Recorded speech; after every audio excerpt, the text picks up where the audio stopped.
안녕하십니까, 이진우입니다. 비트코인은 세계 여러 나라에서 거래가 되는데 유독 우리나라에서 거래되는 비트코인이 더 비쌉니다. 이걸 김치 프리미엄이 붙었다고 하죠. 그러다 보니까 그 가격 차이를 이용한 이른바 환치기가 성행하고 있습니다. 이게 어떻게 가능한 건지, 혹시 막을 방법은 없는지 잠시 후에 이야기해보겠습니다. 군인과 공무원들에게 주는 연금 때문에 나라 재정에서 나가는 돈이 점점 많아지고 있는데요. 국민연금, 공무원연금 지금 어떻게 굴러가고 있는지 한번 확인해 보겠습니다. 우리나라는 자동차세를 매길 때 자동차 배기량을 기준으로 매기고 있는데, 배기량이 아니라 자동차의 가격을 기준으로 매기자는 법안이 최근에 국회에서 발의됐습니다. 자동차세 이야기도 한번 해보죠. 4월 13일 화요일 손에 잡히는 경제, 광고 듣고 바로 오겠습니다. 네, 경제 뉴스들 정리해드리겠습니다. 고란 경제 전문 기자 김현우 행복자산관리연구소장, 그리고 손에 잡히는 경제의 박세훈 작가 세 분 나오셨습니다. 어서 오세요. 네, 안녕하세요. 자, 오늘은 비트코인 이야기부터 시작해보죠. 비트코인이 거래되는 가격이 우리나라에서 유독 비싸게 거래되는 바람에 그렇게 붙어있는 김치 프리미엄을 가지고 돈벌이 하는 분들이 있는 모양이에요. 네. 어떤 구조로 돈을 벌어요? 이 사실 개인들 단에서도요, 최근에 김치 프리미엄을 이용한 이른바 재정 거래가 활발하게 이루어지고 있습니다. 개인들 단에서는 이렇게 은행을 통한 송금이 아니고요, 네. 해외 거래소에서 신용카드로 비트코인을 살 수 있어요. 예. 그러면 신용카드, 우리가 해외에서 뭐 페이팔 뭐 이런 걸 통해 가지고 뭐 이른바 뭐 텔레비전 사는 것처럼 비트코인을 사는 거예요. 네. 그렇게 비트코인을 사다가 국내 거래소 팔면 카드 결제 대금보다 대충 수수료 다 빼도 한 10% 이상 남거든요. 해외에서 싸게 되는 대형 TV 사다가 우리나라 와서 중고마켓에서 팔아도 네네. 남는 거랑 마찬가지네요. 네, 맞아요. 비슷해요. 예. 다만 이제 그 국내 투자자들 사이에서 약간 일종의 이제 불만 같은 게 뭐냐면요. 이게 정부가 카드사를 통해 가지고 일종의 이제 이른바 이제 뭐 명령 같은 걸 내렸어요. 예. 그 거래소에서 비트코인 사는 거 다 막아라, 그 결제는. 그래서 국내 카드사들이 협조를 하기로 했고요. 네. 문제는 뭐냐면 해외 가맹점이기 때문에요. 이게 비자나 마스터 등을 통해서 국내 카드사가 이 가맹점이 거래소구나를 알 수가 있는 거예요. 예. 그래서 처음에는 결제가 되다가도 한번 카드사가 여기 결제는 하지 마. 거래소구나라고 하면 막아버려요. 그래서 그래서 지금 국내 투자자들 사이에서는 카드 결제가 되는 어떤 카드가 비트코인을 살 수 있냐 하면서 지금 카드 만들기 러시가 이루어졌는데, 이건 국내 투자자들 사이에서 벌어지는 거고요. 이 이른바 이제 외국인이 있으면 사실 요게 한결 수월합니다. 그 김치 프리미엄을 가져가기가 어떻게 하는 거예요? 지금 가장 많이 일어나고 있는 게 이른바 중국 송금이 가장 지금 현재 많이 일어나고 있는데요. 일단 중국에서 위안화를 달러로 환전을 합니다. 네. 이제 여기서 이제 위안화를 달러로 환전하는 이유는 중국 같은 경우에는 법적으로 위안화를 통한 비트코인 구매가 금지되어 있습니다. 그때 일단 달러로 바꾼 다음에 달러로 비트코인을 삽니다. 예. 달러로 비트코인을 살 수 있는 거래소는 굉장히 많습니다. 글로벌하게. 그래서 이 구매한 비트코인을 업비트나 빗썸 등 국내 거래소로 보냅니다. 예. 그럼 국내에 서로 연락이 닿은 이 거주자 같은 경우에는 이렇게 받은 비트코인을 국내 거래소에서 팝니다. 거주자라면 네. 한국인? 여기서 거주자라는 표현을 쓴 이유가 뭐냐면요. 이게 지금 현재 그 거래소 같은 경우에는요, 이 사실 세법상으로는요, 외국인, 내국인이 아니고요, 거주자, 비거주자로 분류가 됩니다. 예. 그래서 비거주자, 그러니까 흔히 말하는 외국인의 경우에는 예. 이게 세금 이슈가 있기 때문에요. 지난 2019년에 빗썸이 외국인에 대한 그 원천 징수를 하지 않았다라는 이유로 800억 원의 세금 추징을 당했어요. 예. 그 다음부터는 거래소들이 이제 외국인, 비거주자가 그 코인 매도 대금을 인출할 때는 무조건 세금 20%를 떼고 있습니다. 그런데 만약에 이렇게 아까 외국인을 이용해 가지고 뭔가 이 재정 거래를 한다고 했을 때 거주자가 아닌 비거주자의 경우에는 예. 세금 20% 떼이잖아요. 예. 그러면 김치 프리미엄이 15% 현재 붙어 있는데 남는 게 없어요. 세금 나면 네. 남는 게 없으니 네. 세금 안 내는 방법을 찾아야 되겠네요. 그렇죠. 그렇기 예. 때문에 이제 거주자를 통해서 요 작업이 이루어지는 겁니다. 그래서 이렇게 이제 거주자의 경우에는 국내에서 팔아서 이 돈을 인출합니다. 거주자라고 하면 우리나라에 오래오래 머무신 그러나 외국인 네, 그런 맞습니다. 분들, 특히 네. 뭐 중국에서 살던 분들, 그런 분들이겠네요. 주로 이제 많이 그 거론되는 분들이 이제 조선족 분들이 이제 예, 많이 얘기가 예. 나오고 있고요. 이분들이 그래서 은행으로 달려가가지고요, 은행에서 5만 달러까지 위안화 송금을 요구를 합니다. 그래서 위안화를 이제 보내고요. 이 작업을 반복을 하면 네. 한 1.75%가량의 환전 수수료 및 송금 수수료 이런 거 기타 등등을 다 고려해도 개당 한 1,000만 원 정도가 남습니다. 쉽게 말하면 우리나라에서 머물고 있는 외국인, 그러나 거주자, 네네. 이른바 영주권 있는 외국인에게 외국에 싼 비트코인을 보내주고 네. 그거 한국의 비싼 거래소에서 팔아서 남는 돈 챙기시고 우리한테는 돈 보내주세요. 서로 나눠 가집시다. 네, 그 일 네. 하고 있다는 거네요. 네, 맞습니다. 그래서 이게 왜 위안화 송금이 늘었냐를 보면은 그 5대 은행이라고 불리는 국민신한 우리 하나농협 같은 데서 보면은요. 위안화 보수 송금액 이게 이제 외국인 근로자의 본급 송금액이거든요. 예. 이게 외국인 근로자니까 거주자로 분류가 되는 거죠. 이달 들어서 9일까지 7,257만 달러였는데요. 예. 3월 한 달 전체 송금액이 907만 달러거든요. 근데 7영업일 동안 8배가량 송금이 이루어졌습니다. 그럼 아하. 이때 무슨 일이 벌어졌냐라고 보면 김치 프리미엄이 본격적으로 나타나기 시작했습니다. 그러면 이런 식으로 외국에 싼 거 들여와서 네. 팔고 그 차익 가져가고. 그리고 혹시 궁금해하실 분들이 있는데 그럼 네. 아까 제가 5만 달러까지 위안화 송금을 요구한다라고 말씀드렸잖아요. 예. 왜 5만 달러냐? 혹시 궁금해하실 것 같아서 사실 개인 간 해외 송금은 외국환 거래법에 따르면 5만 달러 이내다, 5만 달러 안쪽이다라면 서류 증빙 없이 네. 구두 설명만으로 가능합니다. 이거 무슨 돈이다? 네네. 이거 무슨 돈이고 무슨 목적으로 보낸다라고 얘기할 수 있어요. 그럼 한 사람이 5만 달러만 1년에 보낼 수 있어요? 아니면 한 네네. 번에 누적 5만입니다. 누적으로 1년에? 네. 아, 그래서 이제 여러 명의 이른바 이제 명의가 필요하겠네요. 네, 그렇죠. 그래서 여러분들이 이제 동원이 되는 거고요. 예. 이분들은 그 조선족 분들 입장에선 중국인 거주자 입장에서는 음. 수수료를 먹는 거죠. 네. 한 건 해주면 얼마를 줄게. 뭐 이런 방식으로 이제 이용이 되고 있는 거죠. 한국인들도 괜찮겠네요. 한국인들도 바깥으로 5만 달러까지는 보낼 수 있으니까. 그래서 예. 그때 그 2018년에도 김치 프리미엄이 있었잖아요. 이때 나타났던 게 뭐냐면 어떤 이제 사람이 이른바 이제 이게 그 검찰에 기소가 됐는데요. 네. 이 김치 프리미엄을 틈타서 2018년 1월부터 3월까지 미국에 사는 지인들한테 462회에 걸쳐서 총 네. 13억 8천만 원을 송금했습니다. 여러 사람 명의를 동원해서. 네, 그러니까 이게 또 아. 그때 당시로 뭐냐면요. 예. 건당 3,000달러 이하면 그 거래 외국환 은행 지정이 필요 없고요. 예. 그리고 연간 5만 달러 한도에서도 차감이 안 돼요. 그러니까 아. 3,000달러 이상이 넘어가면 이게 누적적으로 쌓여서 5만 달러 집계가 되거든요. 예. 근데 3,000달러 이하면 아예 그 누적 집계가 안 집계도 됩니다. 안 되니까. 그리고 뭐 구체적으로 뭘 소명할 필요도 없는 거예요. 그러니까 2,900달러로 뭐 10번, 20번, 네, 100, 맞습니다. 100번 보내도 된다는 거네요. 이렇게 보내면 미국에 사는 지인이 미국에 있는 거래소에서 비트코인을 산 다음에 이분한테 다시 보내죠. 아. 그럼 이분이 이제 팔아요. 지금은 그거 안 되죠? 아, 지금도 돼요? 지금도 되는데 굉장히 좀 뭔가 막혀 이거 있고요. 방송에서 할 얘기였는데. 한 얘기는 아니고 사실 근데 이 사람 같은 경우에도 검찰이 기소를 했어요. 외국환 거래법 위반으로요. 그런데 이게 결국 대법원에서는 무죄 판결이 났습니다. 법대로 한 거다 이거죠. 이게 사실 예. 굉장히 좀 애매한 부분이 있거든요. 특히나 이제 외국환 거래법상의 이제 환치기 문제를 다룰 때는 네. 화폐가 문제가 돼요. 그러면 이제 비트코인이 화폐냐에 대한 근본적인 질문으로 들어가는데 야, 그 얘기는 우리 끝나고 차 한잔 하면서 따로 얘기합시다. 좀 애매한 부분이 있지만 어쨌든 간에 이렇게 자주 하시다가는 국세청의 요주의 대상 인물이 된다는 점 이건 영심하셔야 될 것 오늘 같습니다. 김현우 소장님 뭘 자꾸 필기를 하고 있어요.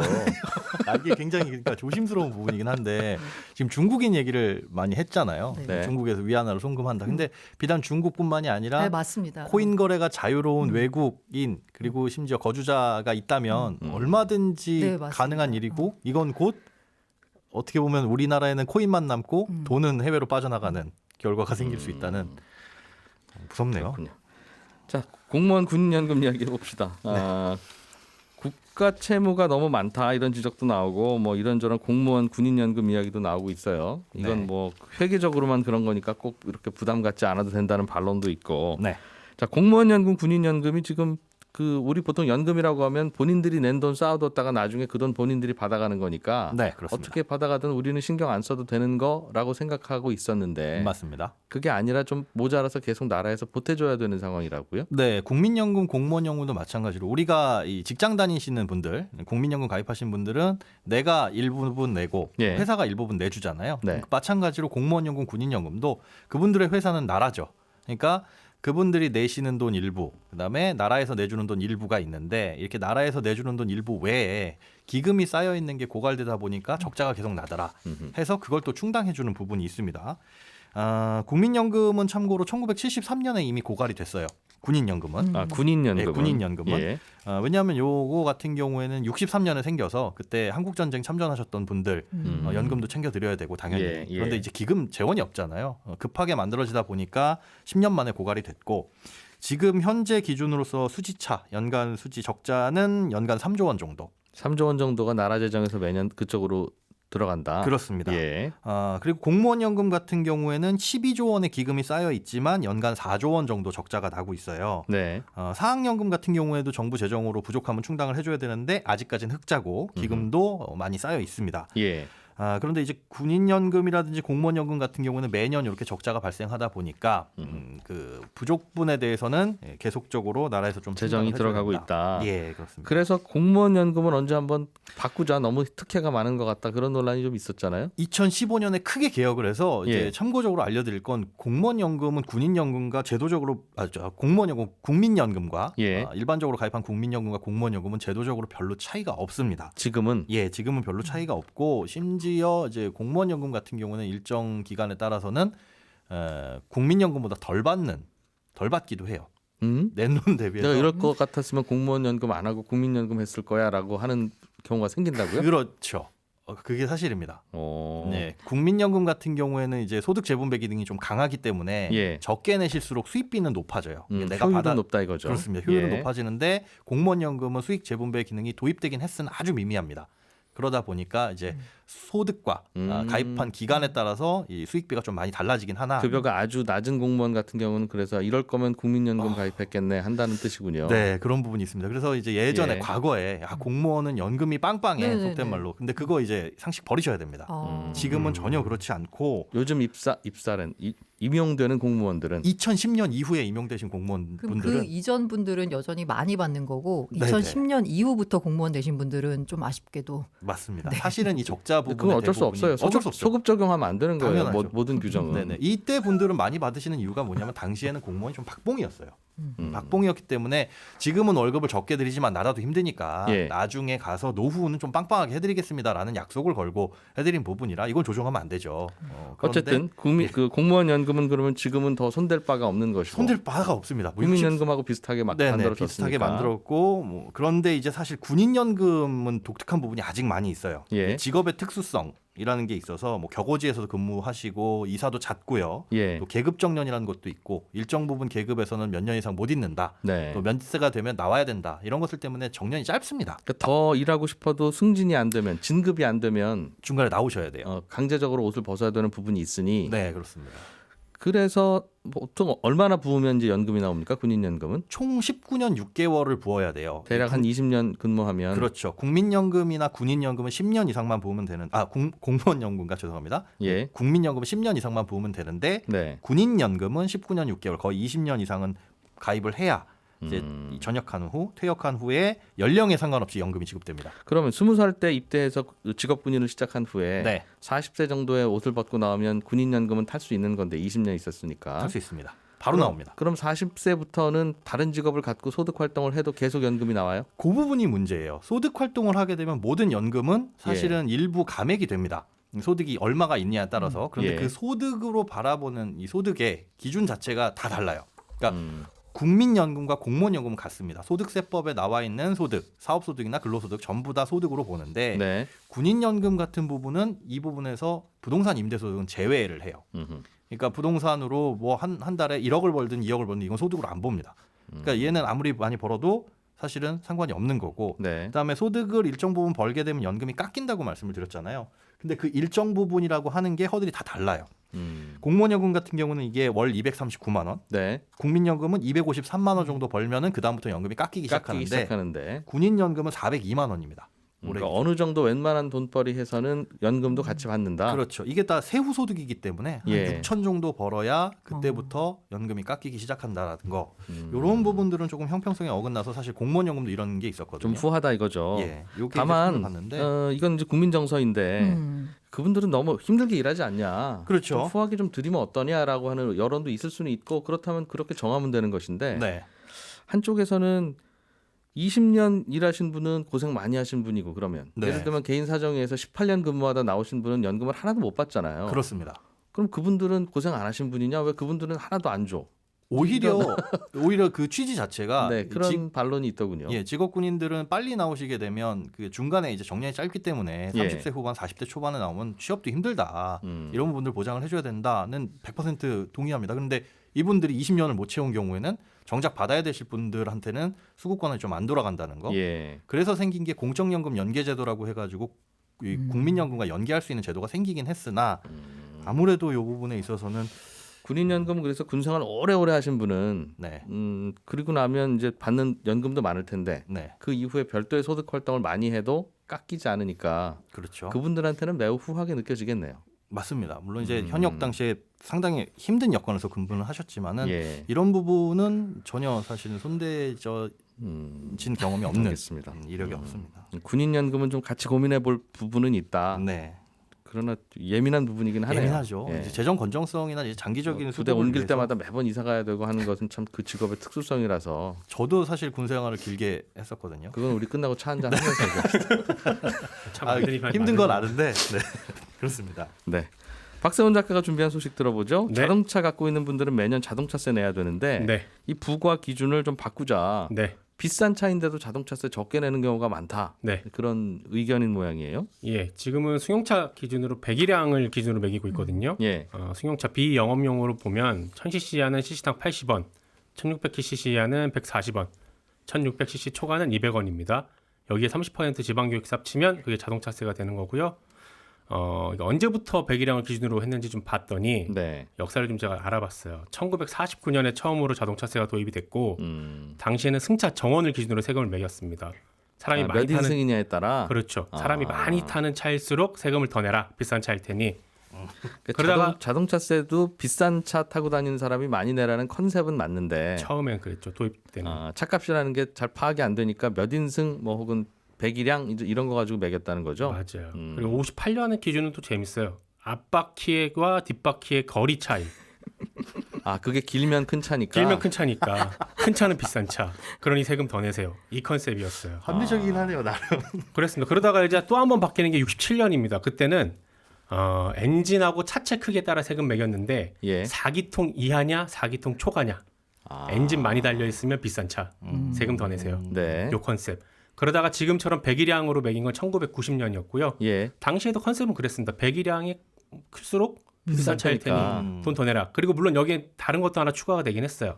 배기량이 클수록 환경 오염 물질을 많이 배출하니 거기에 대한 돈도 더 내세요. 또 내라. 예.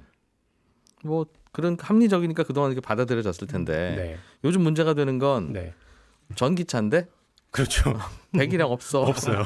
전기차는 그래서 모든 전기차가 10만 원만 냅니다. 거기다 지방교육세 30% 하면 13만 원. 일률적으로. 요즘은 그렇습니다. 비싼 샤프기 전기차든 싼 전기차든 상관없습니다. 13만 원입니다. 그리고 해외 고가 차량들 중에는 가격은 비싼데 배기량은 낮은 차들 있잖아요. 예. 그런 차들이 수입이 되다 보니까 아니 저 차는 우리보다 비싼데 왜 우리가 세금을 더 내지? 자동차세를 더 내지? 네. 라는 불만이 꽤 오래전부터 나왔었고 그러면 지금 딱 그냥 가격을 기준으로 매기면 되겠네요. 그러면 간단할 것 같은데 예. 2015년에도 당시에 새누리당 심재철 의원이 한번 발의했다가 안 됐던 적이 있었고 네. 이번에는 민주당 이용우 의원이 발의를 한 건데 배기량을 하다가 가격으로 좀 깔끔한데 한미 FTA 협정이 걸려요. 이렇게 가게 된 경우에 한미 FTA 그렇습니다. 한미 FTA 조항 중에 이게 있어요.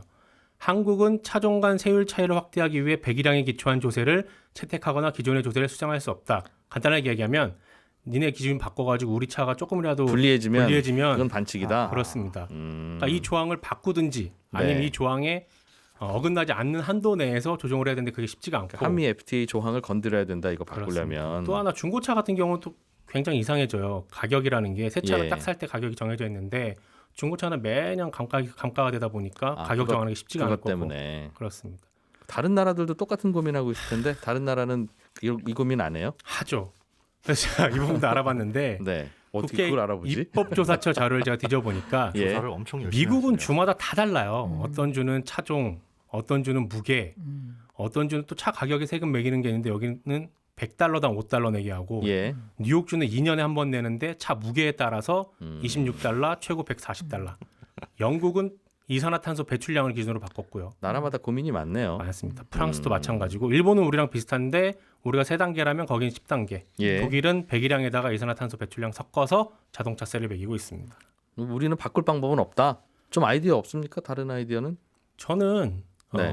깔끔하게 예. 자동차 가격에다가 매기고 세목을 세분화해서 친환경차 같은 경우는 깎아주는 식으로 가는 게 어떨까? FTA 때문에 안 된다며요. 자동차세로 를 자동차 가격으로 하는 건 미국인들이 싫어해서. 어떻게든 바꿔봐야지 국회에서 정 필요하다면. 아, 답은 없군요. 그러니까. 그렇습니다.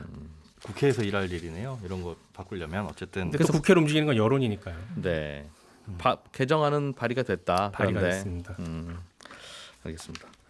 오늘 아침에 미국 백악관은 삼성전자를 비롯한 반도체 업체 소집해서 화상회의 열었다고 하는데 네. 구체적으로 좀 나온 게 있습니까? 짧게 우리 20초 있습니다. 구체적으로는 없고요. 네. 어쨌든 간에 핵심 메시지를 다시 한번 강조했습니다. 음. 반도체와 배터리 분야에 공격적인 투자가 필요하고요. 예. 중국 견제 메시지를 다시 한번 냈습니다. 인상적이었던 장면은 바이든 대통령이 반도체 웨이퍼를 들어 올리면서 이것은 우리 인프라다. 우리는 어제 인프라를 수리하는 것이 아니라 오늘의 인프라를 구축할 필요가 있다라고 강조했습니다. 바이든 대통령도 천상 정치인이에요. 그런 거 보면. 고맙습니다. 고란 기자, 김현우 소장, 박세훈 작가 고생 많으셨고요. 잠시 후에 손경제 플러스에서는 소규모 주택 정비 사업에 대해서 좀 알아보려고 해요. 11시 5분에 보겠습니다. 이진우였습니다. 고맙습니다.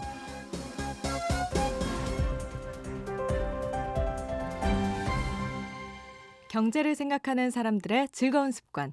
이진우의 손에 잡히는 경제.